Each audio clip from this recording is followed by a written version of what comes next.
La République démocratique du Congo est confrontée depuis les années 97 à des problèmes sans précédent à tous les niveaux, aussi bien politiques, social et économiques.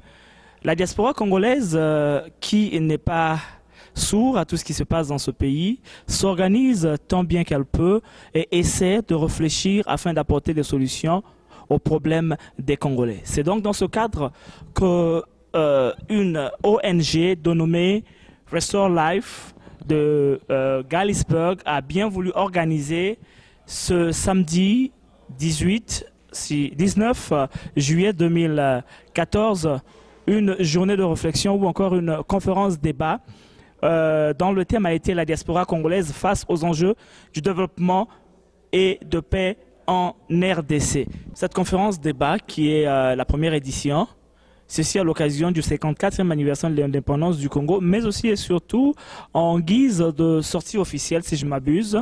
Alors nous recevons aujourd'hui sur ce plateau pour nous parler, nous éclairer, nous situer sur le bien fondé de cette première conférence débat. L'une des personnes qui a été à l'organisation de cette conférence débat, et cette personne va se présenter, c'est donc monsieur Jean-Claude Kitete. Je suis le responsable coordonnateur de la Ligue Restore Life.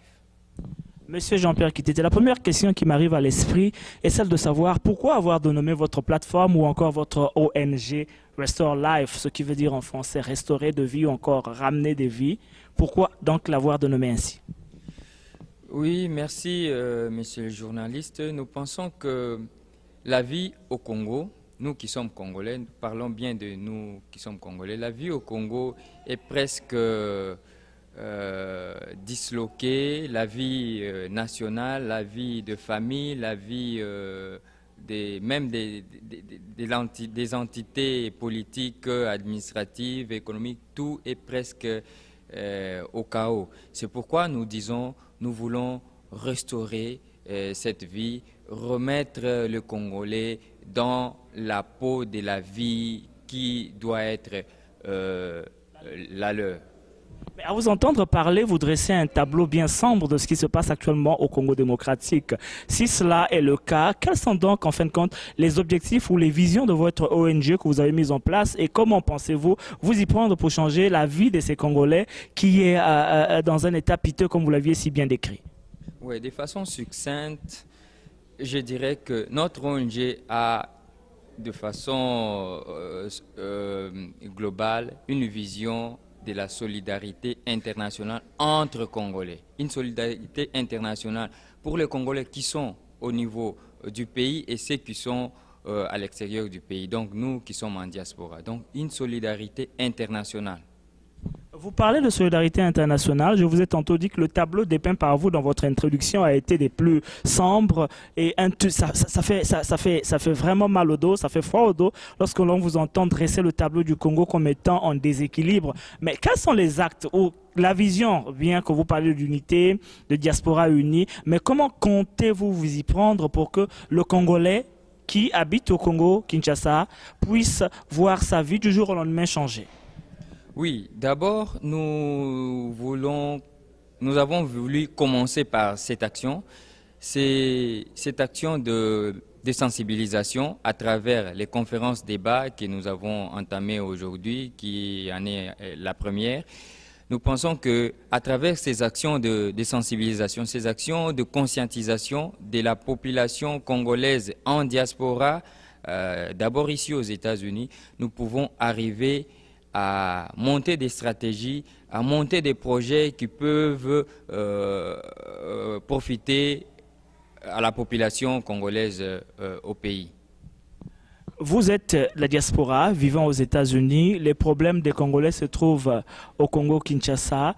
Votre zone de prédilection pour changer la vie des Congolais, est-ce les États-Unis, l'Europe, ou encore ces actions que vous voulez mettre en exergue vont tout simplement être exécuté sur place au Congo-Kinshasa?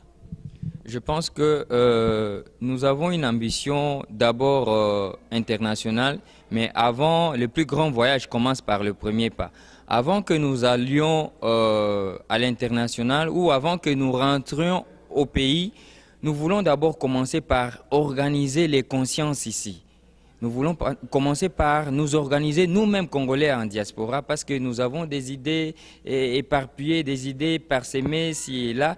Nous voulons réunir nos idées, réunir nos projets de sorte que nous formions un fonds commun, comme je l'ai dit tantôt pendant mon intervention à la conférence débat, de sorte que ces fonds communs-là puissent faire en sorte que nous puissions amener au pays des actions concrètes, des projets concrets qui puissent répondre tant soit peu aux besoins de la population qui sera par exemple ciblée. Par exemple les enfants, je peux donner un exemple, des enfants de la rue, les enfants orphelins, parce qu'il y en a trop, parce qu'à l'est du pays, il y a trop d'orphelins dont les pères sont morts à cause de la guerre, ainsi de suite, aux femmes violées et à d'autres personnes qui sont nécessiteuses. Je voudrais poser la question de savoir quels sont de prime abord vos projets à court terme, s'il y en a, et à long terme. Qu'est-ce que vous préconisez faire dans les jours qui viennent en tant qu'ONG qui allez vous battre pour restaurer l'homme, pour le ramener au centre de toutes choses en République démocratique du Congo? Que pensez-vous faire dans un lendemain proche ou que pensez-vous faire dans les jours à venir? Oui, en tant que projet que nous avons à court terme, c'est de monter un réseau de communication, un réseau de dialogue avec les bailleurs de fonds, les investisseurs ici aux États-Unis, un réseau de communication qui peut nous relier, nous mettre en dialogue avec les autorités du pays. Parce que en Europe, il y a cette action de combattants que je ne désapprouve pas. C'est quelque chose qui s'est fait pour pouvoir mettre du pression aux acteurs politiques congolais, leur dire hey, attention, vous faites ça, mais nous vous tenons à l'œil. Ici, nous voulons, à travers ce réseau de communication et de dialogue, entrer en contact avec, comme je le disais, les multinationales pour leur dire, ok, si vous voulez exploiter les richesses du Congo, mais ok, arrêtez quand même avec la guerre. Vous pouvez exploiter nos richesses autrement et le pays en profite et vous en tirez les bénéfices dont vous aurez besoin. Mais avec la guerre, non, pas par le moyen de la guerre. Donc ce réseau de communication va aussi nous aider à entrer en communication avec les acteurs politiques du pays pour leur dire, ok, voilà, vous voulez prendre le pouvoir, mais il faut songer au peuple. Vous voulez prendre le pouvoir, vous voulez vous enrichir. Oui, songez aussi à l'enrichissement du peuple. Parce que c'est le peuple qui vous charge, c'est le peuple qui vous donne le pouvoir. Mais bien gérer la chose publique. Cherchez à ce que le peuple puisse se retrouver dans votre gestion. Donc c'est un peu ça, ce réseau de communication que nous voulons montrer dans les prochains jours est vraiment important. Ça va servir aussi de tremplin pour les lobbying que nous comptons faire au niveau du pays, au niveau des États-Unis, avec d'autres Congolais venant d'autres États. C'est donc là une vision qui n'est pas en phase avec celle que nous avions connue, notamment celle des combattants au niveau de l'Europe qui prônent la violence ou encore carrément la rupture avec le gouvernement de Kinshasa. Mais dans votre vision, dans votre démarche, c'est qu'on semble capter une vision inclusive qui ne met pas de côté ceux qui sont au pouvoir, les gouvernants, mais qui met ensemble tous les Congolais de tous les bords que ce soit pour dialoguer, pour réfléchir et discuter afin de trouver des solutions des problèmes du Congo, c'est cela? Justement, parce que nous pensons que l'exclusion ne résout pas les problèmes au Congo. Parmi les groupes de combattants en Europe, il y a ceux qui ont travaillé avec Mobutu, avec l'ancien régime de Mobutu, et nous savons où est-ce que l'ancien régime de Mobutu nous a menés. Ça nous a menés au chaos. Donc, parmi les combattants, il y a ceux qui ont travaillé avec Mobutu. Si ceux qui ont travaillé avec Mobutu sont parmi les combattants, veulent aujourd'hui qu'il y ait le changement, mais pourquoi nous allons exclure ceux qui sont aujourd'hui au pouvoir pour dire « Ok, non, nous ne voulons pas de vous ». L'exclusion ne résout pas le problème. Nous pensons que les volets diplomatie fait partie aussi des combats forts que nous, de l'Amérique, pouvons prendre comme stratégie. La diplomatie marche effectivement. La diplomatie, d'ailleurs, c'est une des clés de combat de la politique, des systèmes politiques mondiaux. Donc, nous, ici, nous préférons parler de la diplomatie, parler avec ceux qui créent les guerres au Congo, parler avec eux-mêmes les dirigeants qui sont en place au Congo, prendre parole avec eux, discuter, leur faire voir que voilà, les pays ne marchent pas. Vous gérez, voilà ce que nous pensons. Donc c'est ce que nous pensons. Les dialogues, la diplomatie peut aussi faire avancer le combat en même temps que les actions que mènent les combats en Europe. Cela nous rappelle un tout petit peu la lutte de l'indépendance aux États-Unis avec deux courants, celui de Martin Luther King, mais aussi celui de Malcolm X. Alors, je voudrais vous poser la question de savoir, la question qui me vient à l'esprit, c'est de savoir quelle est la particularité de votre ONG par rapport aux autres qui ont existé ou qui existent avant vous, et est-ce que ce n'est pas encore une autre structure de plus qui viendra juste pour égrener les problèmes de Congolais sans pourtant y apporter des solutions? Oui, je pense qu'il y a tellement trop d'ONG. Mais les ONG se caractérisent, comme vous l'avez souligné, par des particularités. Et nous, notre particularité, c'est le front commun que nous sommes en train de chercher à créer. Réunir les Congolais de tous bords, malgré les divergences, malgré les différences d'opinion, malgré les différences d'âge et ainsi de suite, petit ou enfant ou vieux, tout le monde, en tout cas, peut se joindre à nous pour que nous puissions former ce réseau qui va en fait, qui sera, comme je le disais tantôt, un tremplin pour que nous puissions former vraiment un bloc de lobby, des lobbies congolais aux États-Unis et dans le monde. Restore Life, une réelle ONG ou une antichambre pour un parti politique?